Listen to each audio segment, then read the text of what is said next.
Boa noite a todos, bem-vindos ao ciclo de webinars Covid-19. Hoje foi uma ideia que partiu da secção regional, esta ideia dos webinars, para esclarecer colegas sobre dúvidas que tenham a ver com o Covid-19, que passou a organização então à nacional, que por bem decidiu convidar todas as mesas de colégio e secções regionais a participar no planeamento das sessões. E hoje é a vez da mesa de colégio de especialidade de enfermagem e reabilitação, que fez o planeamento e de apresentarem então temas que tenham a ver com a reabilitação e Covid-19. Quero só lembrar que estas sessões são gravadas até ao momento em que terminam as apresentações. Nessa fase deixará de ser gravado, mas passaremos a palavra então aos colegas e chamarei todos os colegas para cima, para o painel de membros de equipa, e nessa altura poderemos ver, se assim desejarem, as caras de todos e colocam questões aos apresentadores. Peço que se inscrevam primeiro no bate-papo para fazer as perguntas, e se desejarem, a quem é dirigida a questão e que questão é, porque se não conseguirmos dar então, a voz a vocês, porque alguns colegas não dão permissões de sessão, nós iremos ler a pergunta e o apresentador responderá. Vou passar neste momento a enfermeira Ana Fonseca, também faz parte da organização deste ciclo de webinars, para dar uma palavrinha, e a seguir para o enfermeiro Luís Gaspar, que é o presidente da mesa de colégio de especialidade de enfermagem e reabilitação. Enfermeira Ana. Obrigada, Fernando. Muito boa noite a todos os participantes desta sessão. Quero apresentar-vos os cumprimentos da Sra. Bastonária e do Sr. Vice-Presidente, o enfermeiro Luís Barreira, e naturalmente os meus cumprimentos. Agradeço a todos os colegas que estão a participar na sessão, que tem como principal objetivo partilhar conhecimentos e a experiência no âmbito desta pandemia de Covid-19. Agradeço em particular à mesa de colégio de enfermagem de reabilitação, a organização da sessão e naturalmente aos colegas que compõem este painel e que se disponibilizaram a partilhar os seus conhecimentos sobre cuidados de enfermagem de reabilitação em diferentes contextos. Muito obrigada e uma boa sessão para todos. O enfermeiro Luís Gaspar. Então, muito boa noite. Antes de mais, agradecer aos colegas presentes, agradecer o convite que fizeram à mesa do Colégio da Especialidade de Enfermagem de Reabilitação para participar neste ciclo. A nossa ideia sempre foi criarmos um evento onde fôssemos juntos da prática e onde convidássemos colegas peritos e que estivessem a trabalhar com estas pessoas. O Covid-19 é uma patologia nova, nunca existiu e, portanto, todos os dias há eventos novos, há coisas novas a aprender. E, portanto, a ideia do nosso evento é termos algo extremamente prático em que eu desafio os colegas a questionarem, a retirarem dúvidas, porque essa é a riqueza, essa é a ideia de termos um evento em que se possam retirar as dúvidas e as muitas dúvidas que temos em relação a esta doença. E sem mais demoras, que passar a palavra ao enfermeiro Rui Reis para iniciar os trabalhos. Ora, muito boa noite, caros colegas. Antes de mais, quero agradecer à Ordem pelo convite que me endereçou, também à mesa do Colégio da Especialidade de Enfermagem e Reabilitação. É com um enorme prazer e gratidão e, acima de tudo, uma maneira de a gente mostrar respeito e a quem está a trabalhar no terreno, os nossos colegas da reabilitação, principalmente. Estes ciclos do webinar, principalmente este webinar, surge na secção regional da Ordem dos Enfermeiros, de uma maneira que a gente pudesse arranjar uma ferramenta aos colegas que estão na prática, que conseguíssemos transmitir a experiência de quem está no terreno. E encontramos esta plataforma e através do webinar para que a gente consiga estar todos em conjunto e todos transmitirmos a nossa experiência como enfermeiros de reabilitação. Vou passar então a apresentar as nossas 3 oradoras, que espetaculares. Vai ser iniciado este webinar pela enfermeira Neuza Reis, do Centro Hospitalar Universitário de Lisboa Central, Hospital de Santa Marta, enfermeira especialista em enfermagem e reabilitação desde 2011, pela Escola Superior de Enfermagem de Lisboa, trabalha na urgência médica, mestre em Gestão e Saúde e Gestão de Organizações de Saúde, tese em avaliação do programa do EPLC no Hospital de Santa Marta, em 2008, curso de ventilação não invasiva da Sociedade Portuguesa de Pneumologia, assistente convidada da Escola Superior de Enfermagem de Lisboa desde 2010. A seguir será a enfermeira Teresa Costa, do Centro Hospitalar Universitário do São João Porto, enfermeira especialista de enfermagem e reabilitação desde 2011, no internamento de medicina interna e internamento de medicina física e reabilitação, do Centro Hospitalar Universitário de São João. Tem como competência acrescida avançada em supervisão clínica desde 2019, mestre em direção e chefia de serviços de enfermagem, da Escola Superior de Enfermagem do Porto, pós-graduada em enfermagem da Opção Saúde-Família, também, da Universidade Católica de Portuguesa, pós-graduada em Gestão de Serviços de Enfermagem e teve o Prémio Valoriza de Excelência da Ordem dos Enfermeiros da Secção Regional do Norte em 2019. Seguidamente será a enfermeira Liliana Ribeiro, da Unidade Local de Saúde de Matosinhos, mestre em Enfermagem de Reabilitação pela Escola Superior de Enfermagem do Porto, com tese de validação de questionário clínico para a doença pulmonar obstrutiva crónica, para a linguagem portuguesa, enfermeira especialista de enfermagem e reabilitação desde 2011 na Unidade de Cuidados da Comunidade de Matosinhos, responsável pelo Programa Multidisciplinar de Autogestão e Doenças Respiratórias da PLC e asma de reabilitação desde 2013, professora adjunta da Escola Superior de Saúde da Cruz Vermelha Portuguesa, formadora da Biwiser, assistente convidada de enfermagem da Escola Superior de Enfermagem do Porto, curso de reabilitação respiratória pela Universidade de Leuven em 2020, curso intermédio de cuidados paliativos e abordagem intensiva na Associação Tabágica da RS Norte. Ou seja, temos aqui 3 colegas excelentes, com muita experiência e know-how e, sem dúvida alguma, que nos irão transmitir aquilo que se passa nos seus diversos contextos. Irão abordar 3 tipos de contextos. Contexto a nível de intensivos, de internamento e depois na comunidade. O que eu peço aos colegas é que aproveitem, que vejam esta formação que elas vão apresentar e que aproveitem depois para os seus locais de trabalho. Eu já passo a palavra então à enfermeira Neuza.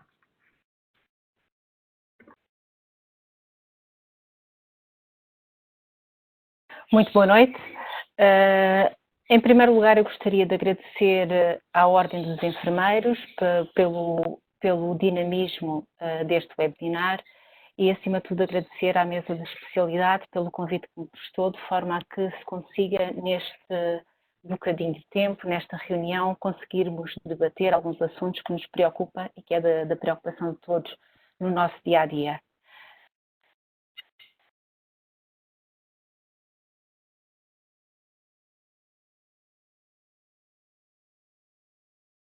Assim, sem mais demoras, eu gostaria de vos apresentar um pouco sobre os dados e do pouco que sabemos sobre o Covid-19. 80% dos casos apresentam-se entre nós de uma forma ligeira e moderada, 3,8% têm doença grave requerendo hospitalização, destes 6,1% têm necessidade de internamento. Este estudo aqui que vos apresento, o estudo ICNAR, que é um estudo de inglês, em que eles comparam exatamente o mesmo período do tempo em relação de 2017 a 2019 de uma pneumonia viral com os dados do Covid, de uma pneumonia causada pelo Covid-19, exatamente no mesmo período de tempo. E o que nós podemos constatar nesta tabela e sobre o estudo indica-nos que a taxa de mortalidade é superior em relação a todas as outras gripes. Logo, não estamos perante uma gripe normal, como no início se falava. Os principais fatores de risco associados à forma mais grave da doença, que a ARDS, ou Síndrome de Dificuldade Respiratória no mundo, Acresce também a idade acima dos 65 anos, uma temperatura persistente e de difícil aceder aos antipiréticos superior a 39 graus, a comorbilidade com mais doença coronária, a DPOC, a diabetes e a hipertensão. Estudos como o apresentado pelo professor Gattinoni têm mostrado, o Gattinoni é um pneumologista que incide o seu estudo e os seus cuidados na área dos cuidados intensivos. Este estudo tem mostrado que os doentes não são todos iguais. Podem-se apresentar entre ARDS clássicas, até com valvulopatia pulmonares, podem apresentar pneumonias com ARDS, com síndrome de dificuldade respiratória no adulto de uma forma atípica, em que numa fase inicial o vírus provoca um aumento da permeabilidade da membrana do alvéolo capilar por lesão difusa, que é definida por um edema pulmonar intersticial, e mais tarde vai progredir para a fase proliferativa, por uma resposta inflamatória desregulada do hospedeiro, onde vão existir alterações da perfusão pulmonar por perda dos mecanismos da vasoconstrição hipóxia e do fenómeno de microtromboses do leito vascular. Assim, na primeira forma, pode-se apresentar como o fenótipo L, em que é uma ARDS atípica, com infiltrados pulmonares dispersos, tal como vimos neste corte de destaque, a primeira figura, a A, com hipossemia grave, em que há uma diminuição na relação ventilação-perfusão, em que apresenta-nos um padrão de vidro despelido e há uma baixa de capacidade de recrutamento pulmonar. Nestas circunstâncias, apresenta-se uma pessoa que tem uma tosse persistente, mas uma tosse seca. A doença pode progredir ou pode inicialmente já apresentar outro tipo de padrão, que é o ARDS grave com fenótipo H, que esta, de uma forma completamente ao contrário, apresentam infiltrados pulmonares bilaterais, focais e multifocais, uma hipoxemia grave, um aumento do trabalho respiratório, uma compliance pulmonar menor de 40, na qual neste estudo é caracterizado como o baby lung, ou seja, não é um pulmão pesado, mas na realidade a sua capacidade pulmonar é igual é como se um adulto tivesse um pulmão de uma criança, em que há um aumento da relação ventilação-perfusão. Outros estudos também têm merecido a reflexão por parte de todas as equipas em cuidados intensivos. Um estudo do professor Martin Tobin, que também ele dedicado a cuidados intensivos, também ele pneumologistas, baseia o seu estudo na fisiologia e leva-nos a uma reflexão sobre a intubação precoce, que não deve de existir, ou através deste estudo tenta-se que aconteça o mais tarde possível, em que há a utilização de PIPs pequeninos, tendo em conta aquela anterior caracterização do pulmão de bebê, em que deve-se privilegiar um decúbito ventral que nunca ultrapasse as 16 horas. A ARDS por Covid-19 não se associa habitualmente à produção excessiva das secreções, daí não se justificar por si as técnicas de higiene brônquica, a menos que haja uma hipersecreção brônquica, atelectasias presentes, ou que haja um desmame ventilatório difícil e prolongado. Após a bibliografia consultada, na qual vos apresento neste slide, após a revisão efetuada, o protocolo de atuação proposto deve iniciar sempre após uma avaliação sistematizada e a sua progressão vai depender do estado e do nível de consciência e, claro, da colaboração do doente. Assim, a reabilitação respiratória visa contribuir para uma extubação precoce, uma redução da incidência da fraqueza muscular adquirida nos cuidados intensivos, sendo que a intervenção deverá ser individualizada, dinâmica, adaptar-se às mudanças rápidas que caracterizam a progressão desta doença, em especial nos seus primeiros 7 dias. Como objetivos específicos, visamos otimizar a ventilação e oxigenação, o recrutamento alveolar, a prevenção e o tratamento de atelectasias, o aumento da força muscular dos músculos respiratórios, facilitar o desmame ventilatório com redução do tempo médio da extubação, evitar sequelas e prevenir complicações decorrentes. Propõe-se uma avaliação inicial baseada no estado hemodinâmico da pessoa, com o seu sistema respiratório, o sistema cardiovascular, não esquecendo da avaliação do estado do sistema nervoso da pessoa, agitação e sedação, e as análises clínicas, que serão diárias ou sempre que se necessitar, às vezes mais do que uma vez por dia. Nesta avaliação inicial, não nos podemos esquecer a avaliação do uso de escalas que nos vão permitir a progressão da doença. Assim, tal como já falei, na escala da avaliação da agitação-sedação, a avaliação da capacidade da cooperação e a avaliação segmentar dos movimentos, a avaliação da força muscular. Não estando as técnicas produtoras de aerossol formalmente recomendadas, a sua utilização deve ser decidida depois de avaliado e calculado o risco-benefício, devendo sempre ser realizadas sempre que necessário. São elas a promoção da higiene brônquica, ponderar a estimulação da tosse e de eliminação das secreções, a utilização dos dispositivos de oscilação de alta frequência, a mobilização de secreções pela modulação do fluxo respiratório, os instrumentos da pressão expiratória positiva, os PEPs oscilatórios ou a tosse assistida, aspirar as secreções traqueobrônquicas, a hiperinsuflação manual e a instalação de soro fisiológico na via aérea, em circuito fechado, a técnica de percussão. Quanto ao cafaciste, ou seja, o isoflador mecânico, neste caso existem reservas importantes pelo risco do baratrauma acrescido, lesões parenquimatosas, agravamento do quadro hipóxico e potencial de aerosolização e, sobretudo, quando utilizado em circuito aberto após a extubação. Quanto às estratégias de redução de hipoxémia, e falando desde o menos grave ao mais grave, temos sempre presente o O2 de baixo fluxo, quer por máscara de Venturi, alto débito, ou NAV, a ventilação mecânica invasiva e a ventilação mecânica não invasiva.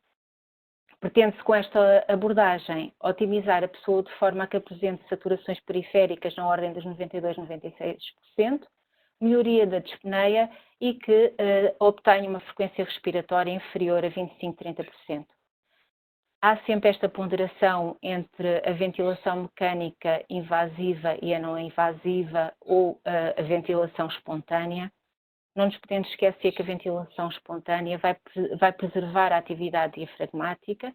Aqui temos que sempre ponderar a sedação do doente, a utilização e os recursos existentes e vai prevenir a pneumonia que não se pode prevenir e que com a ventilação mecânica invasiva podemos aumentar esse risco.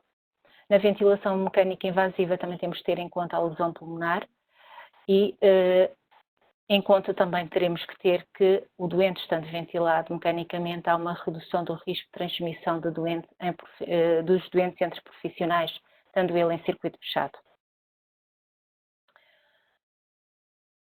Na fase inicial do Covid-19, com insuficiência respiratória aguda e instabilidade clínica, enquadrada numa clínica do ARDS, em que há um compliance pulmonar normal ou ligeiramente aumentado, há uma hipoxemia grave, há um aumento do trabalho respiratório, há diminuição da força dos músculos respiratórios, estamos perante uma classificação 0, em que não há uma indicação para reabilitação respiratória. Mas quanto à reabilitação motora, deve-se adotar estratégias de prevenção da rigidez muscular, adequar o posicionamento de forma a prevenir úlceras de pressão e potenciar a ventilação adequada. Vamos progredindo na nossa avaliação do doente, tendo sempre em conta o seu estado de consciência e encontrando sempre alguns níveis nos nossos cuidados e tentando sistematizá-los de forma adequada. Assim, no nível 1, perante um doente que se encontra inconsciente, em que não colabora, é a nossa função enquanto enfermeiros de reabilitação e perante a reabilitação respiratória, planear as nossas intervenções de forma a otimizar a relação ventilação-perfusão, recrutamento alveolar localizado, elevação progressiva da cabeceira da cama 30, 45 graus, 60 graus, evoluindo para a posição de sentado, as manobras de recrutamento alveolar por ajuste dos parâmetros de ventilação, a aspiração de secreções em circuito fechado com hiperoxigenação prévia. Quanto à reabilitação motora, uma minimização das complicações associadas à imobilidade, o posicionamento terapêutico passa à mobilização manual passiva e há uma alternância de decúbito. No nível 2, já nos encontramos perto de um doente que se encontra consciente, que colabora, está desperto ao nosso toque, ou quando chamamos. Há uma otimização da relação ventilação-perfusão, uma preocupação de permitir que evolua para a posição de sentado, a manobras de recrutamento de volume, gestão de secreções e de higiene brônquica, técnicas de recrutamento do ritmo ventilatório, respiração abdominodiafragmática e exercícios de expansão pulmonar. Quanto à reabilitação motora, podemos fazer mobilizações articulares passivas, fortalecimento muscular, aplicação do ciclo ergonómico de membros superiores e inferiores de acordo com a tolerância da pessoa, verticalização e posição de sentado com correção postural. E vamos progredindo. Temos um doente desperto, temos uma pessoa consciente, temos uma pessoa que já podemos exigir mais na sua mobilização, em que temos que prepará-lo para a sua autonomia, em que nos começamos a preocupar para a sua alta e a sua transferência para o internamento. Quanto à reabilitação respiratória, temos a otimização da relação da ventilação-perfusão, que é uma preocupação constante em todo o nosso programa de reabilitação, a gestão das secreções e da higiene brônquica, técnicas de controle de ritmo ventilatório, respiração abdominodiafragmática e exercícios de expansão pulmonar.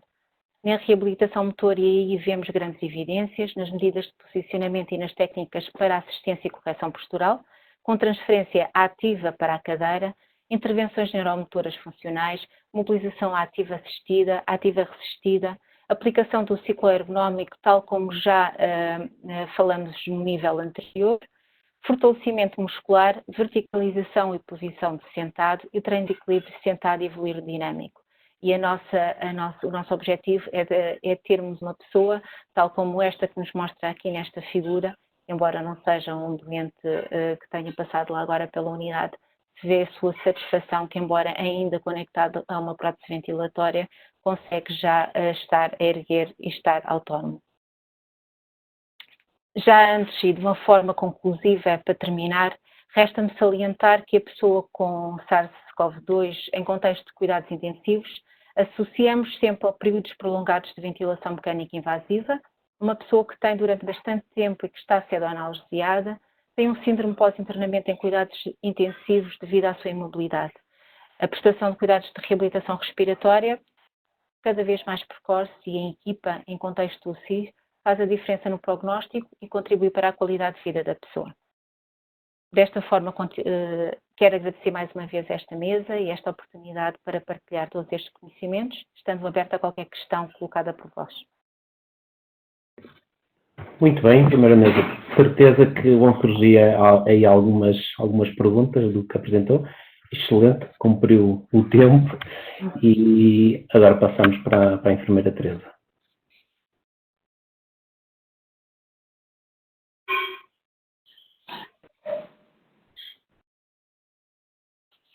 Ainda não consigo.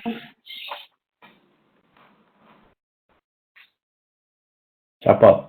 Ok, obrigada. Só um segundo. Ok. Então, boa noite. Começo por agradecer à Ordem dos Enfermeiros, em nome da Sra. Bastonária e em nome da mesa desta especialidade, o convite para participar neste webinar. Eu exerço funções num dos vários serviços de internamento Covid do Centro Hospitalar de São João, que recebe pessoas provenientes do serviço de urgência, onde o teste Covid já deu positivo. Iremos então falar dos cuidados de enfermagem de reabilitação para pessoas Covid-19 em contexto de internamento convencional. Peço desculpa. Assim sendo, irei então abordar os sintomas mais comuns em pessoas com Covid-19 em contexto de internamento convencional, os objetivos dos cuidados de enfermagem de reabilitação, os critérios de exclusão de reabilitação respiratória, a interrupção dos cuidados de reabilitação respiratória e depois quais as intervenções de reabilitação respiratória na ventilação ineficaz, na limpeza da via aérea ineficaz e na intolerância à atividade. Como já foi dito, o Covid-19 é uma doença altamente contagiosa, sem tratamento específico e sem vacina. Os sintomas mais comuns são a febre, a fadiga, a tosse seca, a dispneia e as mialgias, e a sua progressão pode levar à pneumonia. Como o conhecimento sobre o mecanismo fisiopatológico do Covid-19 ainda se mantém limitado, de acordo com a Associação Chinesa de Reabilitação, Foi constatado apenas com base em observação clínica que cerca de 3 a 5% das pessoas com 7 a 14 dias de infecção podem sofrer alterações de saúde graves e até mesmo críticas. O início da reabilitação respiratória é determinado através dos seguintes fatores: o diagnóstico inicial, o início da dispneia, a saturação de oxigênio, os valores de gasometria, os antecedentes clínicos, entre outros fatores, e os objetivos dos cuidados de enfermagem de reabilitação centram-se fundamentalmente no alívio da sintomatologia, na redução das complicações resultantes do aleitamento e na gestão da ansiedade. Os critérios de exclusão da reabilitação respiratória incluem então as pessoas com temperatura corporal superior a 38 graus, com tempo inicial de diagnóstico inferior ou igual a 7 dias para treino de exercício, um tempo de início de dispneia menor a 3 dias, uma melhoria da imagem torácica inferior a 50% dentro de 24 a 48 horas, saturação de oxigênio menor que 95% para treino de exercício e uma tensão arterial inferior a 90/60 ou superior a 140/90 milímetros de mercúrio. Devemos cessar os cuidados de reabilitação se o doente apresentar uma saturação de oxigênio inferior a 90%, se apresentar polidipneia, se referir dor ou desconforto torácico, palpitações, tonturas, cefaleia, visão turva, sudorese, incapacidade de manter o equilíbrio ou qualquer outro desconforto que nos diga no momento ou que a gente se aperceba. Em relação às intervenções de reabilitação respiratória, eu antes de abordar qualquer intervenção quero aqui deixar, como já foi dito pelo Sr. Presidente da Mesa do Colégio, que é importante consciencializar que nós estamos perante uma doença nova, onde diariamente surgem novas abordagens, novos procedimentos, e exigem novos conhecimentos. Neste sentido, todas as intervenções que aqui irei referir são de acordo com os estudos mais recentes, porém devemos executá-las sempre em segurança, porque quer nós, enfermeiros de reabilitação, quer qualquer profissional de saúde, está neste momento num campo desconhecido. Por isso, vale sempre a pena referir e reforçar esta ideia. Neste sentido, em relação às intervenções de reabilitação respiratória na ventilação ineficaz, a primeira de todas será então o posicionamento, que otimiza a ventilação, favorece a mecânica diafragmática e posteriormente melhora as trocas gasosas, reduzindo a dispneia. Deveremos então colocar a pessoa em posição de sentado com o tronco inclinado para a frente, apoiar os membros superiores, permitindo que os músculos acessórios elevem a caixa torácica, melhorando a função diafragmática, o movimento da parede torácica, reduzindo o recrutamento da musculatura acessória. Caso a pessoa esteja deitada, fazemos então a elevação da cabeceira da cama, 30 graus, 45, 60 graus, de acordo com a tolerância da pessoa. Outra intervenção é o controle e associação dos tempos respiratórios, que favorece a tomada de consciência da respiração e o controle da mesma, promove a coordenação e eficácia dos músculos respiratórios.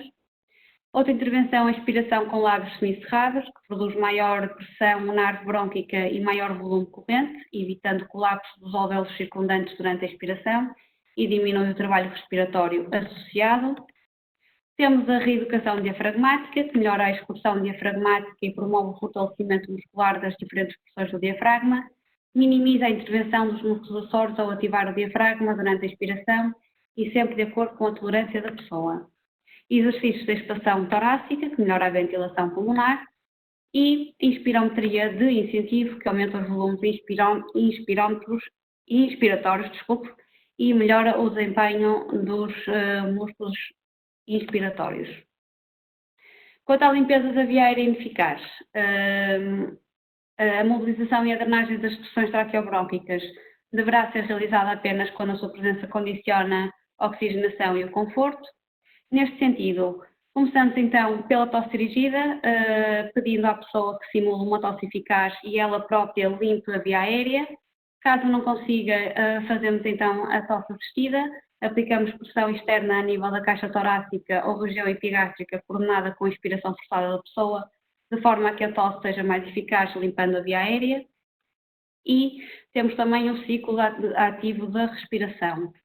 Como todos sabemos, consiste na implementação de um conjunto de técnicas, o controle respiratório, que é a respiração abdominal-diafragmática que permite o relaxamento entre técnicas, posteriormente exercícios de expiração torácica com ênfase na inspiração ou respiração torácica, novamente controle respiratório e, posteriormente, a expiração forçada através da técnica de expiração forçada ou então tosse, que permita mobilizar e eliminar as secreções. Em relação à intolerância à atividade, esta é definida, como todos sabemos, pela incapacidade da pessoa em realizar uma determinada tarefa e ou atividade física na intensidade ou na duração normalmente tolerável para pessoas relativamente sedentárias e sem patologia associada. O que se realiza são treinos de autocuidados e quando falo em autocuidados, falo em todos os autocuidados, o autocuidado de higiene, o vestuário, o sanitário, o transferir-se, mas sempre com técnicas de gestão de energia, ou seja, preparamos todo o material, toda a roupa necessária para que a pessoa consiga autocuidar-se e de acordo com a tolerância da pessoa. Caso contrário, temos que a substituir no momento. Treino muscular dos membros superiores e inferiores, e aqui estamos a falar em exercícios, sempre de acordo com a tolerância da pessoa e sempre vigiados. E, por último, o treino de marcha, neste caso confinado à enfermaria, mas sempre sob a nossa vigilância. Eu termino esta apresentação referindo um episódio que aconteceu recentemente. Nós estamos perante uma situação desconhecida e tive recentemente um jovem senhor que estava a saturar a 95%, estava sobre o FiO2 inferior a 60%, estávamos a ter uma conversa completamente normal e o senhor entrou em hipoxémia, rapidamente teve que ser transferido para os intermédios e posteriormente acabou por ficar internado num serviço de intensivos. Ou seja, nós estamos num campo desconhecido, é importante aqui salientar que todas as intervenções que façamos em segurança sempre e sempre em vigilância, porque a qualquer momento um doente fica com um estado de saúde alterado. Assim sendo, termino a minha apresentação e passo a palavra ao enfermeiro Rui.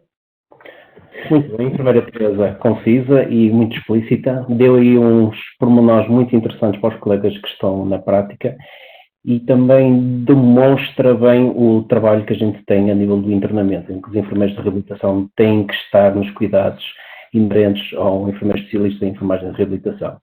Muito obrigado. E agora passo a palavra para a enfermeira Liliana.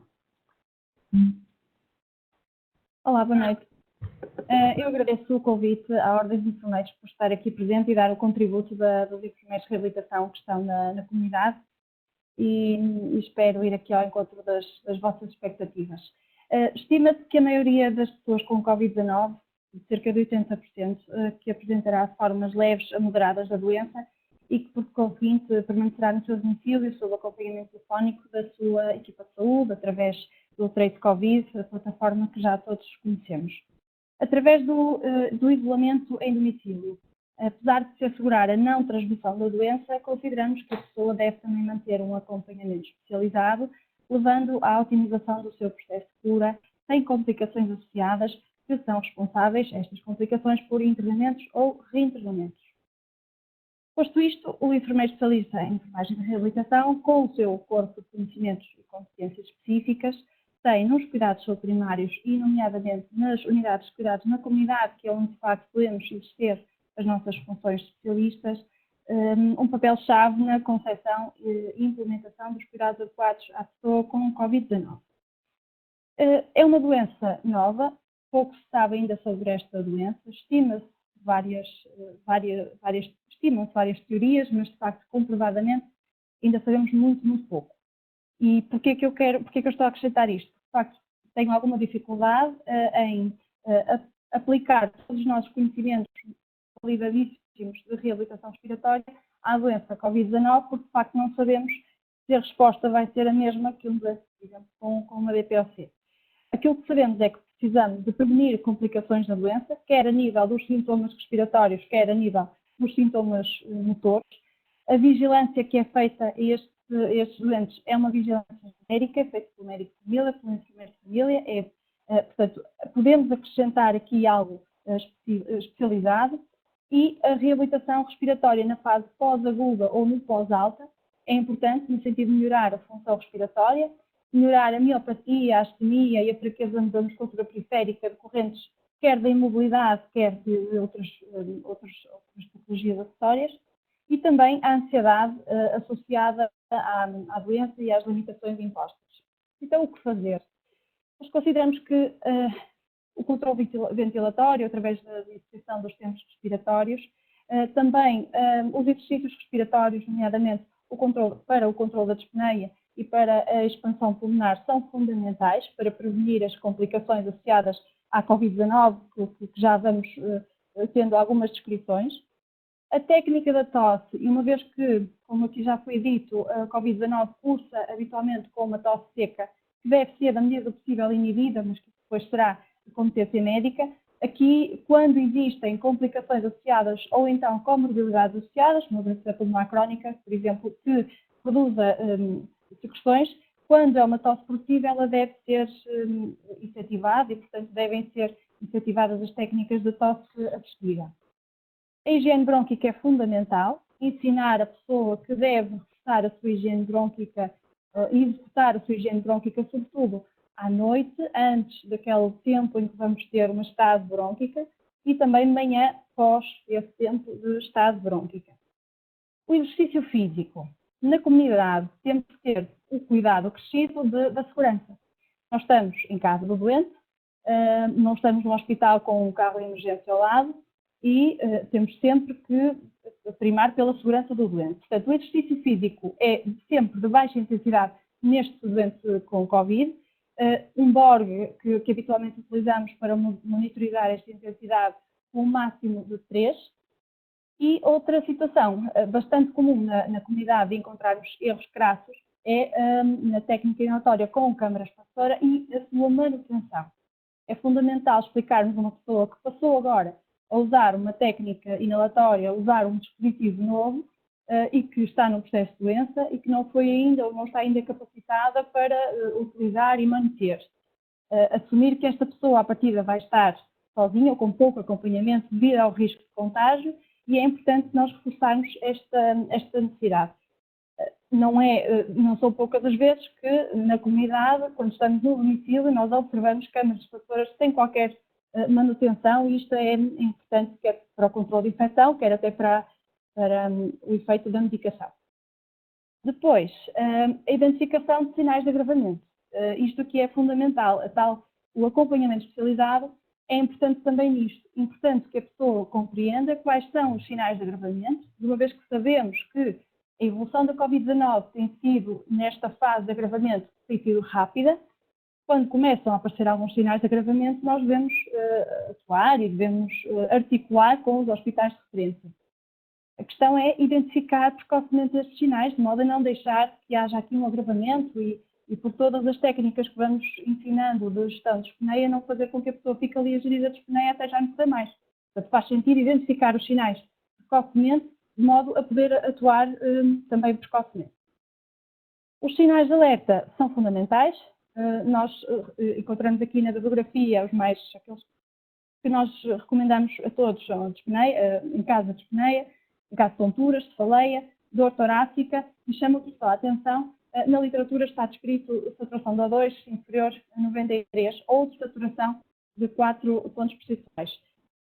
Se esta saturação de 93 temos que relativizar ao tipo de doente que temos e aos seus antecedentes respiratórios, uma vez que se tivermos, por exemplo, um doente com uma DPOC que já por si só o 93 já é uma boa saturação, claro que não vamos parar com o 93, vamos ter que monitorizar os tais 4 pontos percentuais de saturação para pararmos a atividade. No ACES de Matosinhos, iniciamos então um projeto de telereabilitação ao doente com Covid. É um projeto em que tentamos monitorizar e acompanhar o doente com Covid, quer no pós-alta, quer aquele que fica em domicílio, em auto-isolamento em casa, através de videoconferência, de telefonemas, Também fizemos aqui 4 vídeos que achamos que podemos ainda fazer mais, vai depender aqui das necessidades que encontrarmos. Um com exercício físico, lá está, seguindo aqui as recomendações que falei anteriormente, outro com exercícios respiratórios, outro com a técnica inalatória, com câmara expansora, e também etiqueta respiratória. Achamos que nesta fase é fundamental falar de etiqueta respiratória, de modo a prevenir as infecções por Covid-19, como é óbvio. Depois, para esta apresentação, utilizei aqui alguma bibliografia. Trago-vos aqui 4 artigos que acho que são aqueles que valem a pena serem consultados. Uma é uma revisão de literatura sobre a telereabilitação, porque de facto nesta fase estamos a falar do tele, mas o tele vai ficar, isto é a minha opinião pessoal, vai ficar na era pós-Covid, vamos ficar aqui com tele muita coisa, e a telereabilitação vai certamente ser uma dessas coisas que vai ficar. Existe aqui uma revisão de literatura, existem outras, trago-vos esta porque tem aqui um dos autores, é o Jean Bourbeau, que é conhecido por várias pessoas que trabalham na área respiratória. Depois, estas são as guidelines, as orientações para a reabilitação respiratória que são as mais recentes, embora já de 2013. Depois temos aqui um statement da Italian Thoracic Society sobre o doente com reabilitação respiratória ou doente com Covid e também as orientações da mesa do Colégio da Especialidade de Enfermagem de Reabilitação. Eu agradeço então a oportunidade e estou disponível para qualquer questão. Ora, muito bem, mais uma excelente apresentação. Outra coisa não podia ser, senão não estávamos cá. É por aí, Liliana, aquilo que a Liliana esteve a dizer e que eu acho, e já em conversa também com o presidente da mesa, do Colégio da Mesa de Reabilitação, é esse o caminho, é a teleconsulta, é a telemedicina, é a gente arranjar estratégias para a gente conseguir chegar aos nossos utentes. Apesar de que hoje em dia também é uma ferramenta que nem toda a gente tem acesso à internet e meios audiovisuais, como aos portáteis, mas lá chegaremos.